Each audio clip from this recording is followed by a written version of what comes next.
Bonsoir et bienvenue dans cette édition que nous ouvrons par un communiqué militaire de l'état-major général des armées, communiqué lu par le chef d'état-major de l'armée de terre, premier adjoint. Suivez. Communiqué militaire relatif aux opérations des forces armées tchadiennes en intervention au Mali.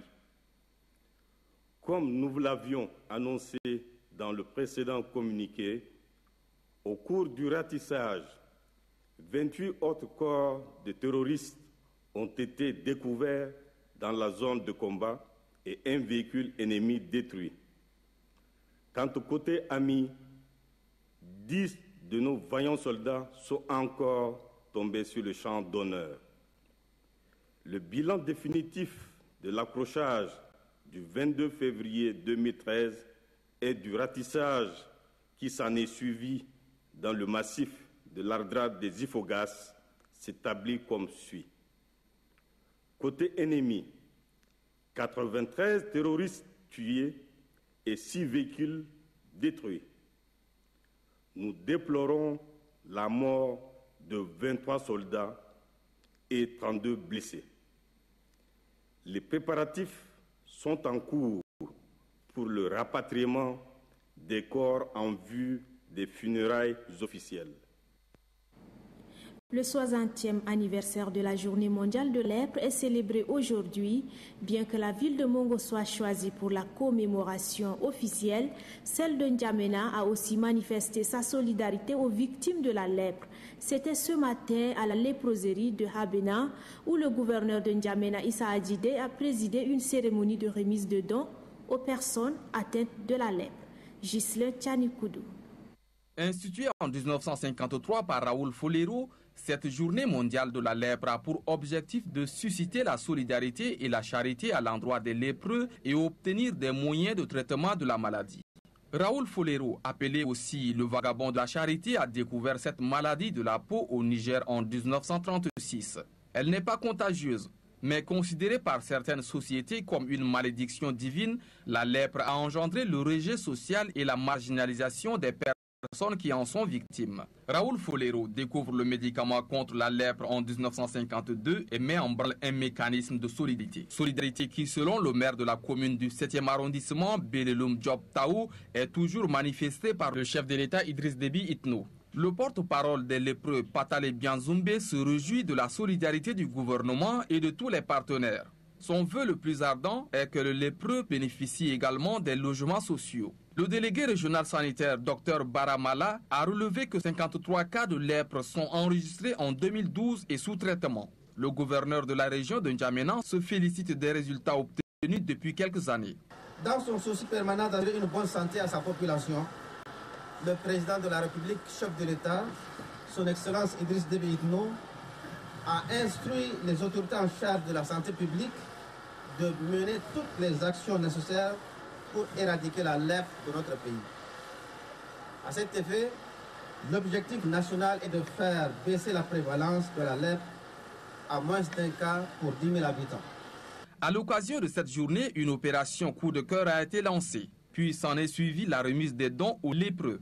Le gouverneur de la région de N'Djamena a exprimé sa gratitude à toutes les institutions publiques et privées, aux ONG nationales et internationales et aux partenaires qui ne cessent de manifester leur charité et solidarité aux lépreux. Fin hier à Dandi, dans la région de Hadjer Lamis, de la formation des cadres et des acteurs de santé. Placé sous le thème formation des déterminants de la viabilité des mutuelles de santé, cet atelier a duré 6 jours. Le point avec Maralé Joséphine. Ces techniciens et les différents acteurs de santé sont appelés à mettre en pratique les connaissances acquises dans leurs zones respectives, lesquelles connaissances sont liées à l'organisation de la population rurale en mutuelle de santé. Ceci afin de lui permettre de payer assurance maladie à moindre coût. Pour asseoir ces projets, les participants recommandent au gouvernement de financer la cohésion des indigents pour leur permettre de bénéficier de la gratuité des soins de santé, mais aussi de réaliser une étude des coûts des services de santé au niveau du district. En plus de ces préoccupations, il demande au gouvernement d'intégrer les mutuelles de santé dans la politique de financement de services de santé et de protection sociale. Le représentant du ministre de la Santé publique se félicite de cette initiative et rassure que la vision des plus hautes autorités de l'État en matière de santé est toute particulière. La couverture universelle vise à ce que le paiement des soins ne représente plus une source de dépenses catastrophiques et empêche l'individu d'utiliser les services de santé. C'est dans cette optique que le gouvernement de la République du Tchad, sous la houlette de son Excellence Idriss Déby Itno, président de la République, chef de l'État, est résolument engagé dans le processus de couverture universelle en santé avec l'appui de ses partenaires tels que le réseau P4H, le CIDR. Pour le directeur du Centre international de développement et de recherche Bruno Galland, l'État et la population doivent œuvrer en partenariat pour la réussite de ce nouveau concept. Par ailleurs, il s'est dit disposé à travers son institution à soutenir les actions du ministère de la Santé publique en faveur de la promotion des mutuelles de santé au Tchad. Dans la région de Sila, le secrétaire général du ministère de la Santé publique, Mahamat Anour Wadak, a procédé au lancement officiel de la campagne de vaccination contre la fièvre jaune. La cérémonie s'est déroulée dans l'enceinte du centre de santé de la région de Sila, en présence des autorités administratives, civiles et militaires. Retrouvons une fois de plus Maralé Joséphine.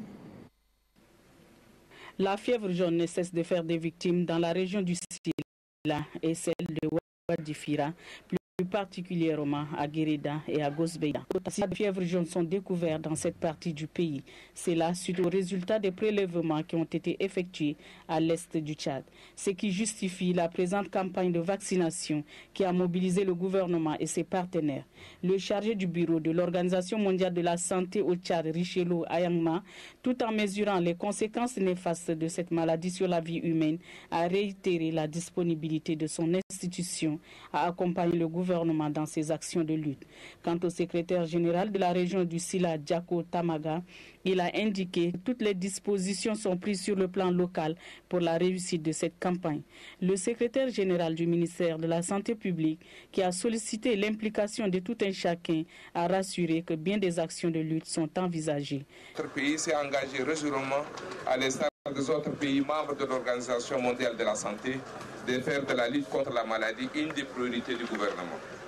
Le président de la République, son Excellence Idriss Déby Itno, en déclarant la guerre à toutes les maladies au Tchad, a propulsé la lutte contre la maladie au rang d'urgence et de priorité nationale. Selon le secrétaire général du ministère de la Santé publique, Mahamat Anour Wadak, cette campagne de vaccination qui va durer 10 jours concerne uniquement la tranche d'âge de 9 ans et plus.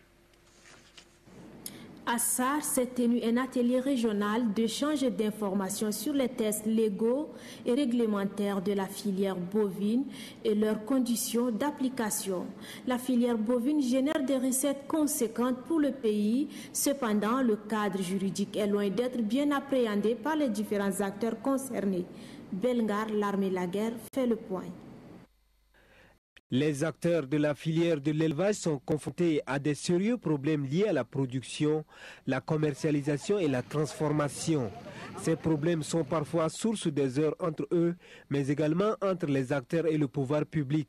La cause de ces conflits réside principalement dans la méconnaissance des textes devant situer chaque composant dans ses droits et devoirs.